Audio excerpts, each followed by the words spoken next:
Assalamualaikum warahmatullahi wabarakatuh. Izin memperkenalkan diri, kami dari kelompok 3 yang beranggotakan dengan saya Erin Kirana Cahyawardani, dua rekan saya Jundi Abdul Aziz dan Yuwana Istiqomah.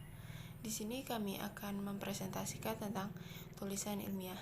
Yang pertama, tulisan ilmiah adalah laporan tertulis yang memaparkan hasil penelitian atau pengkajian yang telah dilakukan oleh seseorang atau sebuah tim dengan memenuhi kaidah atau etika keilmuan yang dikukuhkan dan ditaati oleh masyarakat keilmuan. Contoh dari tulisan ilmiah antara lain laporan penelitian, makalah seminar, dan artikel jurnal. Yang kedua, jenis-jenis tulisan ilmiah. Tulisan ilmiah berdasarkan pendekatan terdiri atas 3, yaitu tulisan ilmiah kajian pustaka, tulisan ilmiah hasil penelitian, dan tulisan ilmiah hasil kerja pengembangan. Tulisan ilmiah berdasarkan bentuknya, ada paper atau makalah, atau kertas kerja, makalah, laporan, skripsi, tesis, dan disertasi. Tulisan ilmiah berdasarkan pembaca. Membaca tulisan ilmiah, pembaca perlu memahami unsur-unsur kebahasaan, yaitu huruf, kata, kalimat, dan paragraf. Tulisan ilmiah populer adalah tulisan ilmiah yang disajikan dengan penuturan yang lebih mudah dimengerti.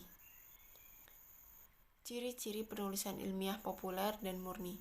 Yang pertama, ciri-ciri karakteristik tulisan ilmiah populer, antara lain adanya pesan yang bersifat persuasif, isi tulisan diusahakan memikat, penulis melakukan kontekstualisasi data hasil riset ke dalam bentuk tulisan tersebut sehingga data dapat dipahami dengan mudah oleh pembaca umum, bahasa yang dipergunakan bersifat umum dan tidak menggunakan terminologi khusus yang hanya dipahami oleh ilmuwan atau kelompok tertentu. Biasanya struktur kalimat yang dipergunakan ialah kalimat aktif, gaya penulisan tidak baku. Umumnya informasi dipaparkan dalam bentuk narasi. Uraian dipaparkan ke dalam bentuk umum yang dapat menarik baik aspek intelektual maupun emosi pembaca yang bersangkutan. Secara implisit, kadang mengandung pesan tertentu berupa keinginan penulis agar pembaca melakukan tindakan tertentu. Yang kedua, ciri-ciri tulisan ilmiah murni. Antara lain, yang pertama, penulis berusaha memaparkan data apa adanya secara objektif. Yang kedua, temuan kajian ditulis dalam bentuk sistematis, terstruktur, dan baku. Penulisan banyak menggunakan bahasa terminologi khusus atau disebut jargon ilmiah yang hanya dapat dipahami oleh ilmuwan yang sama bidang ilmunya dengan pokok bahasan yang ditulis. Umumnya menggunakan struktur kalimat pasif. Gaya penulisan yang dipakai bersifat baku. Tulisan digunakan untuk memaparkan informasi dalam bentuk khusus yang hanya dipergunakan untuk menarik kemampuan intelektual pembaca. Tulisan bersifat bebas dari opini penulis. Terdapat jarak antara penulis dengan hal-hal yang dikaji. Bagian-bagian tulisan ilmiah. Secara umum, sebuah karya ilmiah terbagi dalam 3 bagian besar. Bagian yang dimaksud ialah pendahuluan, isi, dan pembahasan.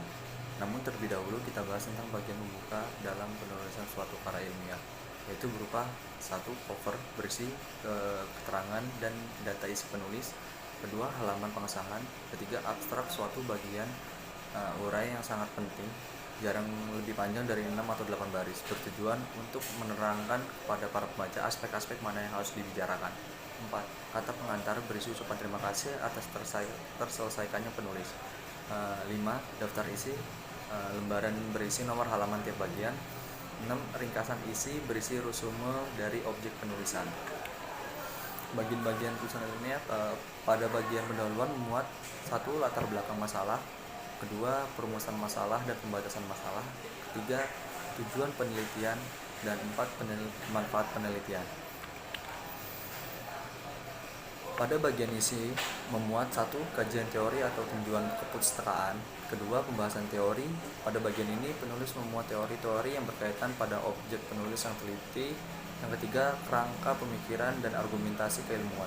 Penulis memuat pemikiran-pemikiran para ahli yang terdahulu dan juga memuat berbagai argumentasi atau pendapat keilmuan berdasarkan dari penelitian yang telah dilakukan sebelumnya oleh para ahli. Pengajuan hipotesis penulis merumuskan anggapan dasar dari permasalahan yang akan dibahas pada karya ilmiah yang bersangkutan dan kemudian diuji atau dibuktikan kebenarannya. C. Metodologi penelitian, cara atau sistem yang digunakan pada penelitian terbukti atau teruji benar penelitian yang diteliti biasanya menggunakan metodologi peneliti memuat 1. Waktu, tempat dan penelitian. 2. Metode dan rancangan penelitian. 3. Populasi dan sampel. 4. Instrumen penelitian. 5. Pengumpulan data dan analisis data. Pada bagian pembahasan memuat hasil penelitian. 1. Jabaran variabel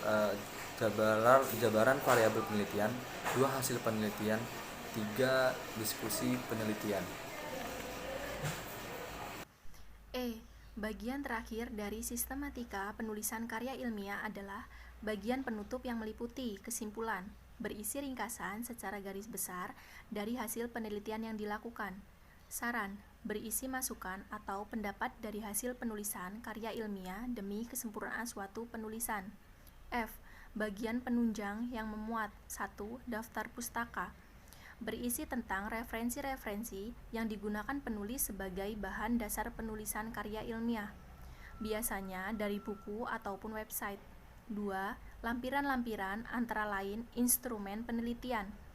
3. Daftar tabel. Tahap-tahap penulisan karya ilmiah. 1.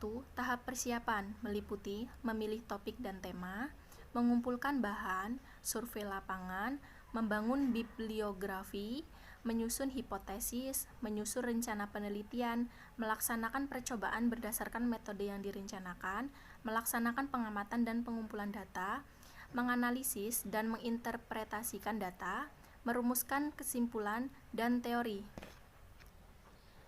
2. Tahap penulisan meliputi bagian permulaan, halaman sampul, halaman logo, halaman judul, halaman persetujuan, kata pengantar, ucapan terima kasih, abstrak, daftar isi, daftar tabel, gambar dan lampiran, bagian isi, pendahuluan.